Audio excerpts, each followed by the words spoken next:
नमस्कार, आदाब, सत श्री अकाल। स्वागत है आप सभी का आपके अपने YouTube चैनल पर। आप सबके पुलिस एग्जाम के लिए करंट अफेयर की एक बहुत इंपॉर्टेंट क्लास। आज की क्लास में हम 18वीं लोकसभा से जुड़े सारे इंपॉर्टेंट पॉइंट को डिस्कस करेंगे।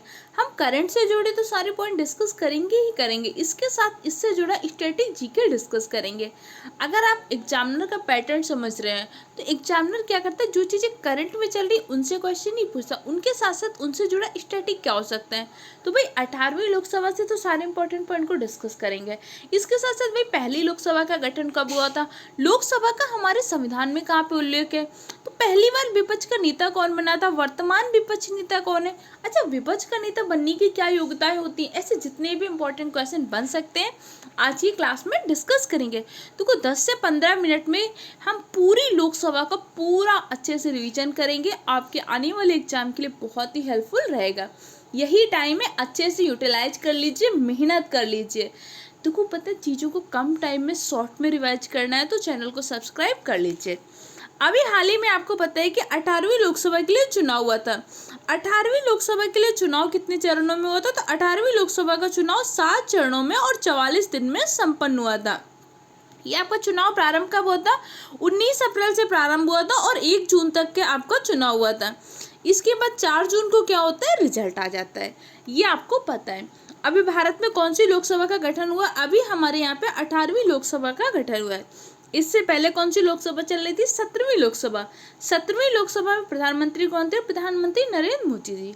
18वीं लोकसभा में भी पुनः हमारे प्रधानमंत्री नरेंद्र मोदी जी बने हैं। अच्छा देखो, नरेंद्र मोदी जी लगातार 3 बार प्रधानमंत्री बने। अच्छा, इससे पहले भी कोई ऐसा व्यक्ति है कि जो लगातार 3 बार प्रधानमंत्री बना था? हाँ जी, पंडित जवाहरलाल नेहरू। पंडित जवाहरलाल नेहरू भी लगातार 3 बार प्रधानमंत्री बन चुके हैं। क्लियर हो गया? अच्छा, अब चलो कुछ और इम्पोर्टेंट चीज़ें। सबसे पहले भैया लोकसभा। लोकसभा का उल्लेख हमारे संविधान में कहाँ पे है, तो देखो हमारे संविधान में अनुच्छेद 81 में लोकसभा का उल्लेख किया गया है। अनुच्छेद 80 में क्या किया गया, राज्यसभा का उल्लेख किया गया है। अनुच्छेद 79 में क्या किया गया, संसद का उल्लेख किया गया है। हमारी संसद के 2 सदन होते हैं, लोकसभा और राज्यसभा। संसद के 3 अंग होते हैं, लोकसभा, राज्यसभा और राष्ट्रपति। राष्ट्रपति भी आपके संसद का अंग होता है। लोकसभा का सदस्य बनने के लिए विधानसभा का सदस्य बनने की आपकी न्यूनतम आयु होनी चाहिए 25 वर्ष।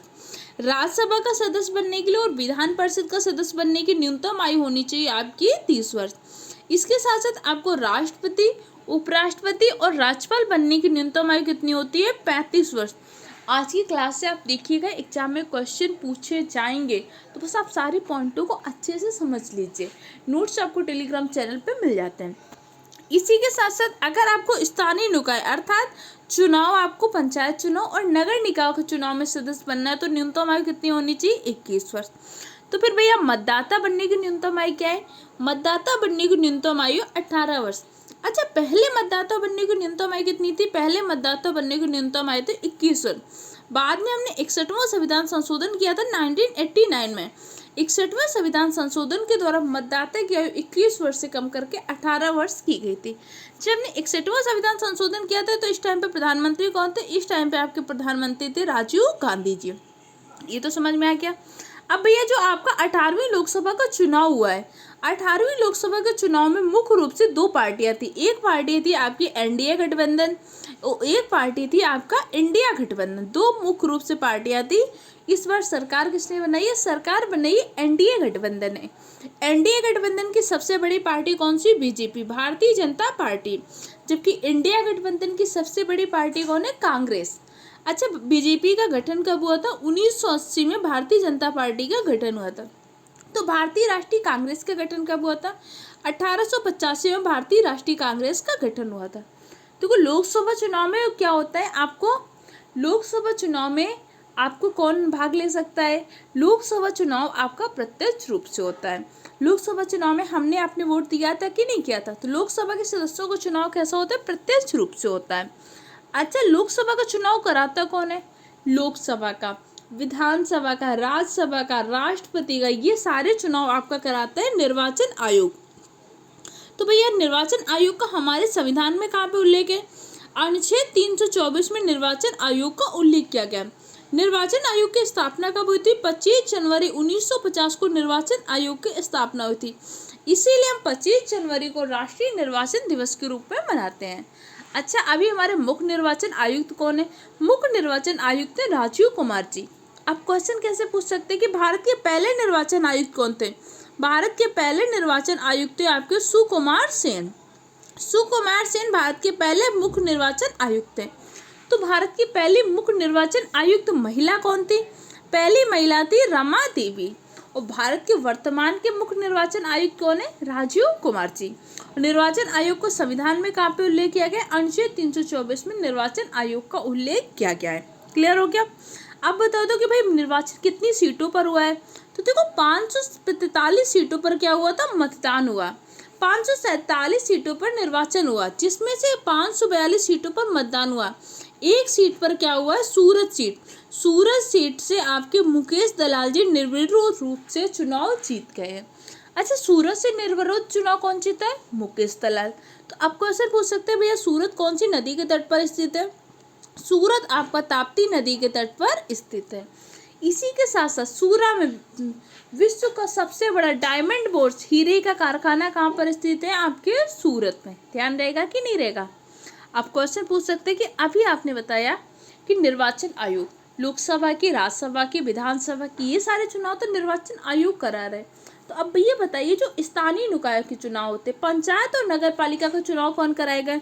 पंचायत और नगर पालिका का चुनाव कराएगा आपका राज्य निर्वाचन आयोग। अच्छा, राज्य निर्वाचन आयोग को उल्लेख हमारे संविधान में कहाँ पे? अनुच्छेद 243 के में राज्य निर्वाचन आयोग का उल्लेख किया गया है। देखो इस बार आपका पेपर री एग्जाम होने जा रहा है, तो री एग्जाम में लेवल थोड़ा सा टफ होगा। 100% मान लीजिए इस बार लेवल कुछ टफ रहेगा पहले से। तो ये ना सोचिए कि बिल्कुल सरल सरल क्वेश्चन आएंगे। और दूसरी बात, एक बात समझिए, मैं आपको डिमोटिवेट नहीं कर रही हूँ, लेकिन एक सच्चाई को समझ लीजिए, क्योंकि अभी टाइम है। वैकेंसी कितनी है? 60,000। फॉर्म कितने पड़े? फॉर्म पड़े लगभग 50,000। तो सिलेक्शन किसका होगा भैया? सिलेक्शन सिर्फ 60,000 बच्चों का ही होना है। अब आपको डिसाइड करना है कि आपका नाम किस पीडीएफ में है, 60,000 में आएगी ऐसे नॉर्मल से? भैया 45.5 लाख बच्चे, 49.5 लाख बच्चे, और 49.5 लाख बच्चे इससे बाहर होंगे पुलिस एग्जाम से। सिलेक्शन मात्र और मात्र 60,000 बच्चों का होगा। तो समझो 60,000 बच्चे कौन होंगे? जिन्होंने मेहनत किया होगा, ऑफलाइन क्लास में भी पढ़ रहे हैं, ऑनलाइन बैच में भी पढ़ रहे हैं, इसके अलावा भी पढ़ रहे हैं, जितनी चीज़ें पढ़ रहे हैं ना। और अब पढ़ना कैसे है? देखो ऑनलाइन में बहुत सारे वीडियो चल रहे हैं, बहुत बड़े बड़े चैनल भी हैं, बहुत जल्द। लेकिन एक बात समझना है, अब वही चीज़ें पढ़िए कि जहाँ से क्वेश्चन पूछे जाते हैं। देखो व्यूज का चक्कर अलग होता है। देखो बड़े बड़े चैनल के पास क्या होता है, अपने एक व्यू का होता है कि भाई उन्हें इतना व्यू लाना है, उतना सेटअप लाना है। लेकिन देखो मैं आपको क्या करूँगी, मुझे व्यूज से इन सब चीज़ों से कोई मतलब नहीं, क्योंकि अभी मेरा खुद का चैनल मोनेटाइज नहीं है, ध्यान रखिएगा। अभी आपको बस क्या करना है, सिलेक्शन। देखो सिलेक्शन में ऑफलाइन क्लासेस में आप सबकी हिस्ट्री में पढ़ा रही हूँ, पॉलिटी में पढ़ा रही हूँ, इकोनॉमिक्स पढ़ा रही हूँ, इसी के साथ साथ आपके हिंदी की मैं प्रैक्टिस करा रही हूँ। अब इन सब चीज़ों की प्रैक्टिस तो हो रही है, लेकिन टाइम तो लिमिटेड होता है ना कि हमें 1 घंटे में उतनी चीज़ों को प्रैक्टिस करना है। तो बहुत सारे टॉपिक जो से छूट जा रहे हैं, जैसे कि करंट के टॉपिक को कुछ टॉपिक में डिस्कस कर रही हूँ, कुछ टॉपिक आपके जैसे अभी नहीं पढ़ाए जा पा रहे हैं, क्योंकि करंट की तो एक क्लास लग रही है ना। तो हम कैसे बहुत बेटर तैयारी करेंगे, अभी ये बात मैं कर रही हूँ ऑफलाइन वाले बच्चों से। ऑनलाइन के लिए भी मैं बात करूँगी, रुक जाइए 2 मिनट। तो भैया देखो ये सब क्लासेस जो क्लासेस मैं ले रही हूँ, मेन इंपॉर्टेंट चीज़ें जो क्लासेस मैं ले रही हूँ, लेकिन अभी आपको इंटीग्रेटेड हर हार में क्या करना है, सिलेक्शन की लिस्ट में नाम लाना है। आपको ये करना है कि आपको हर हाल में नाम आपकी सिलेक्शन लिस्ट में आए।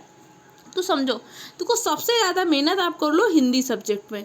हिंदी सब्जेक्ट में आपको अच्छे से मेहनत करनी है, लगभग बहुत अच्छे से क्वेश्चन करने। 1-2 क्वेश्चन तो देखो सिली मिस्टेक्स होंगी, एक आध क्वेश्चन टफ हो सकता है, लेकिन आपको मैक्सिमम से मैक्सिमम हिंदी में स्कोर करना है। इसके बाद आपको जो स्कोर करना है आपको रीजनिंग में करना है। रीजनिंग में लगभग 50+ का स्कोर का टारगेट रखना है। मैथ में भी आपको अच्छा करना है कि अगर मैथ में कोई दिक्कत हो रही हो तो देखो जो टॉपिक आ रहे हैं उन टॉपिक पे मेहनत कर लो। मैथ में कम से कम 4-5 टॉपिक तो ऐसे होंगे जो आपको आते होंगे, तो नया टॉपिक मत पढ़ो, उन टॉपिक के क्वेश्चन गलत नहीं करने, जितने टाइप के क्वेश्चन बन सकते हैं उन सबको कर लीजिए, ठीक है। अब इसके बाद बचता जीके जीएस। देखो जीके जीएस को एक बहुत आप सिंपल मान सकते हो, या जीके जीएस आपको लग सकता है कि याद नहीं हो रही, इस पर नहीं मेहनत करना, लेकिन यही गलती मत करना। देखो एक एवरेज बच्चा जो उसने पढ़ा हुआ है तो उसकी हिंदी अच्छी होगी 100%। अगर आप अपने क्लास में बैच में अपने आसपास देखोगे 90% बच्चों की हिंदी अच्छी होगी। 90% बच्चे 40+ स्कोर कर लेते हैं हिंदी में, और लगभग 80% बच्चों की रीजनिंग भी अच्छी होती है, वो भी आराम से 40 के ऊपर स्कोर कर लेते हैं। ठीक है, अब बच्ची मैथ में भी बच्चे कर लेते हैं भाई, थोड़ा बहुत हो सकता है कि कुछ की मैथ वीक होती है, कुछ की कम होती है, लेकिन अगर आपको सिलेक्शन पीडीएफ में नाम लाना है तो जीएस में अगर आपने 25+ स्कोर नहीं किए तो समझो बहुत मुश्किल हो जाएगा। जीएस एक बहुत इंपॉर्टेंट रोल प्ले करेगा। आपने अगर इससे पहले के एग्जाम भी दिया होगा तो आपको समझ में आ रहा होगा कि अगर आपका जीएस में स्कोर बिगड़ा तो पेपर कल बिगड़ेगा। तो इसलिए आपको जीएस में भी मेहनत करनी है, क्योंकि पता है नॉर्मली बच्चे क्या कर रहे हैं, हिंदी में बहुत मेहनत कर रहे हैं, रीजनिंग पे मेहनत कर रहे हैं, मैथ पर भी कर रहे हैं, और जीएस को बिल्कुल छोड़ रहे हैं। आप जीएस को छोड़ नहीं सकते हो। जीएस को छोड़ नहीं रहे तो फर्क क्या रहे, वो हिस्ट्री पढ़ रहे हैं, पॉलिटी पढ़ रहे हैं, लेकिन आपके एग्जाम में सिर्फ हिस्ट्री पॉलिटिक्स नहीं आएगा। इस टाइम पे बच्चे क्या कर रहे हैं, यूपी जीके बहुत पढ़ रहे हैं। देखो एक बात समझनी होगी, अभी हम आगे पढ़ेंगे लेकिन कुछ बातें समझो। यूपी जीके के कितने क्वेश्चन आ रहे हैं, यूपी जीके के क्वेश्चन आ रहे हैं मैक्सिमम 4 से 5 क्वेश्चन आ रहे हैं। पेपर का एनालिसिस किया आप लोगों ने, बहुत कम बच्चे होंगे जिन्होंने सच में एनालिसिस किया होगा। अभी आज की बैच में मैंने क्या किया, आपको प्रैक्टिस कराई थी प्रीवियस ईयर का पेपर। सबसे पहले तो एक काम करो, अगर ना कर पाओ तो आप मुझे बताइएगा, मैं खुद करके आपको करा दूंगी। जो 17-18 को 2-2 शिफ्ट में पेपर हुए कि नहीं हुए, तो 4 शिफ्ट के पेपर हैं कि नहीं आपके पास, उन 4 शिफ्टों का एनालिसिस करो कि भैया किस टॉपिक से कैसा क्वेश्चन आ रहा है। जैसे कि आज मैंने 18 फरवरी का शिफ्ट 1 का पेपर का एनालिसिस कराया था, तो भैया देखो वहाँ से एक वैदिक सभ्यता से भी क्वेश्चन आ रहा है, तो वहाँ पे एक बुक का क्वेश्चन आ रहा है, वहाँ पे एक दिवस का क्वेश्चन आ रहा है, तो वहाँ बायोलॉजी में एक अम्ल से क्वेश्चन पूछ रहा है। इसी के साथ साथ क्या हो रहा है, एक क्वेश्चन आपका पूछा गया था उसमें उद्योग मंत्रालय से जुड़ा हुआ क्वेश्चन था, तो उसने हर टॉपिक से क्वेश्चन को सुना है। तो इसमें देखिए 4 से 5 नंबर यूपी जीके के आ रहे हैं, तो पॉलिटी का भी एक अच्छा वेटेज आ रहा है, तो आपको पॉलिटी बहुत अच्छे से तैयार करनी है, आपको मॉडर्न हिस्ट्री बहुत अच्छे से तैयार करनी है। दूसरा कि भैया ये 38 क्वेश्चन हुआ एक शिफ्ट में, तो 4 शिफ्ट में हुआ तो आपका 152 क्वेश्चन तो ये हो गया। अब 152 क्वेश्चन के 4 ऑप्शन है कि नहीं है, अगर किसी क्वेश्चन का, जैसे एक क्वेश्चन था कि समानता के अधिकार का उल्लेख किसमें है, अनुच्छेद 14 से 18 में समानता के अधिकार का उल्लेख किया गया है, तो उसी में अनुच्छेद 32 भी तो लिखा था, तो भैया अनुच्छेद 32 क्या है, संवैधानिक उपचारों का अधिकार। तो अगर अनुच्छेद 32 संवैधानिक उपचारों का अधिकार है, तो भैया अनुच्छेद 32 के तहत सुप्रीम कोर्ट क्या करता है, रिट जारी करता है, तो सुप्रीम कोर्ट किस आर्टिकल के तहत रिट जारी करता है। इस तरीके से अगर आपने एनालिसिस कर लिया तो लगभग आपके एग्जाम तक 500+ क्वेश्चन तैयार होंगे।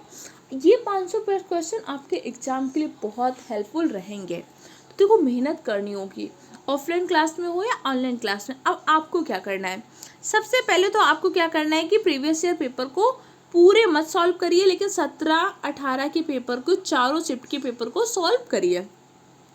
अगर नहीं कर पा रहे हो तो कमेंट सेक्शन में लिखिएगा, मैं आपको करा दूंगी। ऑफलाइन क्लास में मैं आपको कराऊंगी, ऑफलाइन क्लासेस में जहाँ भी मेरे बैच चल रहे हैं जीएस के लिए, वहाँ पर मैं आपको 17-18 की चारों शिफ्ट के पेपर डिटेल एनालिसिस के साथ कराऊंगी। ठीक है, अगर ऑनलाइन में आपने अभी तक नहीं किया है तो आप मुझे कमेंट करके बताइएगा कि मैम आप करा दीजिए, तो मैं करा दूंगी। इसके साथ साथ करंट, देखो करंट बहुत सारे बच्चे छोड़ रहे हैं, करंट पूरी मत पढ़िए, लेकिन कुछ तो ऐसे टॉपिक तैयार कर लीजिए, जैसे भारत रिटर्न टॉपिक हो गया, लोकसभा चुनाव का टॉपिक हो गया, महत्वपूर्ण युद्ध अभ्यास हो गए, जीआई टैग हो गए, इन सबको तो तैयार करिए। देखो महत्वपूर्ण टॉपिक के करंट अफेयर के वीडियो मैं लाऊंगी चैनल में, आपको मेहनत करनी हो, पढ़ना हो, सिलेक्शन लेना हो तो उन वीडियो को देखिएगा। एक बात याद रखना, अगर आज आप अपने लिए सीरियस नहीं हुए तो समझ लीजिए लाइफ में आप किसी के लिए सीरियस नहीं होंगे। आज जब आप अपनी लाइफ के लिए मेहनत नहीं कर पा रहे हो तो समझो कल आप क्या करोगे। मेहनत करनी होगी, हार्ड वर्क करना होगा। सफलता कभी भी शॉर्टकट से नहीं मिलती, ना किसी को मिली है ना मिलेगी। अगर आपको सफलता चाहिए तो आपको उतना त्याग करना पड़ेगा, आपको उतना बलिदान करना पड़ेगा। देखो आज हो सकता है कि आपको मेरी बातें बुरी लग रही होंगी, लेकिन मैं सब बातें आपको क्यों बता रही हूँ, मैं खुद का अपना बता रही हूँ। मेरा आर का पिछली बार का एग्जाम क्या हुआ था, 2 नंबर से रह गया था। आर मेंस का एग्जाम फाइनल मेरिट 2 नंबर से रह गया था। अभी मेरा केवीएस का एग्जाम कुछ नंबर से रह गया। इसी के साथ जैसे जूनियर एडिट का, यूपी जूनियर एडिट का मेरा एग्जाम क्वालिफाई है पर वैकेंसी कोर्ट में लगी हुई है। ऐसे मेरा आरआरबी का एग्जाम, बैंक का एग्जाम 0.25 से रह गया था। ये 0.25 से 1 नंबर से 2 नंबर से 5 नंबर से, ये तो मैं कुछ एग्जाम्पल दे रही हूँ। इनसे जब सिलेक्शन रुकता है ना तो बहुत दुख होता है। मैं नहीं चाहती आप में से कोई ऐसे पेन को फेस करे, तो देखो मेहनत करनी पड़ेगी। ये 20 दिन मैं आपके साथ पूरी तरीके से मेहनत करने के तैयार हूँ। किसी भी सब्जेक्ट में, किसी भी टॉपिक में कोई प्रॉब्लम हो आप कमेंट सेक्शन द्वारा बताइए और फिल्म डैच में बताइए कि मैम इसमें दिक्कत है, इसको करवा दीजिए। मैं आपको हर चीज़ कराऊंगी। नोट्स चाहिए, नोट्स चाहिए देंगे। बस आपको क्या करना है, सिलेक्शन लेना है, अपने माँ बाप का नाम रोशन करना है। क्योंकि एक माँ बाप ही होते हैं ना जो आपके साथ उन्होंने बहुत मेहनत की होती है, आपसे ज़्यादा उन्होंने सपने देखे होते हैं आपके सिलेक्शन के। जो रात को पार्टी कर रहे हैं ना, करने दो। जो नहीं पढ़ रहे हैं मत पढ़ने दो। सिलेक्शन आपको लेना है ना तो आपको मेहनत करनी होगी। भैया ये 20 दिन आप सिर्फ 4 घंटे सो लोगे तो क्या कोई दिक्कत हो जाएगी? नहीं होगी, कुछ नहीं होगा। कई बार आप रात रात भर मूवी देख के काट देते हो कि नहीं काट देते हो, रील्स देख के 2-2 घंटा बर्बाद कर देते हो। भैया मत देखो 20 दिन रील्स, 4 घंटा पढ़ लो, 4 घंटा सो लो, पढ़ लो अच्छे से, मेहनत कर लो। सारे इंपॉर्टेंट नोट्स आपको दिए जा रहे हैं। देखो पढ़िए, मेहनत करिए, अपना अपने माँ बाप का नाम रोशन करिए। इसके अलावा कोई दिक्कत, कोई कन्फ्यूजन हो कमेंट सेक्शन द्वारा पूछ सकते हैं, ठीक है। 18वीं लोकसभा का एक हम अलग से वीडियो बना देंगे, वहाँ पे डिस्कस करेंगे, ठीक है। अभी हम इसके बाद तुरंत बाद मैं वीडियो को रिकॉर्ड कर रही हूँ क्योंकि वीडियो बहुत लंबा हो चुका है। आपको चीज़ें अच्छी लगी हो, हेल्पफुल लगी हो, अगर आपके मन में आया हो कि नहीं मैम इस बार हम सिलेक्शन लेकर दिखाएंगे, तो लिखिएगा वर्दी मेरा जुनून। मिलते हैं कल की क्लास में। तुरंत मैं वीडियो रिकॉर्ड करके अभी आपको अपलोड करूँगी। ओके, मेहनत करिए, अपना अपने माँ बाप का सपना पूरा करिए।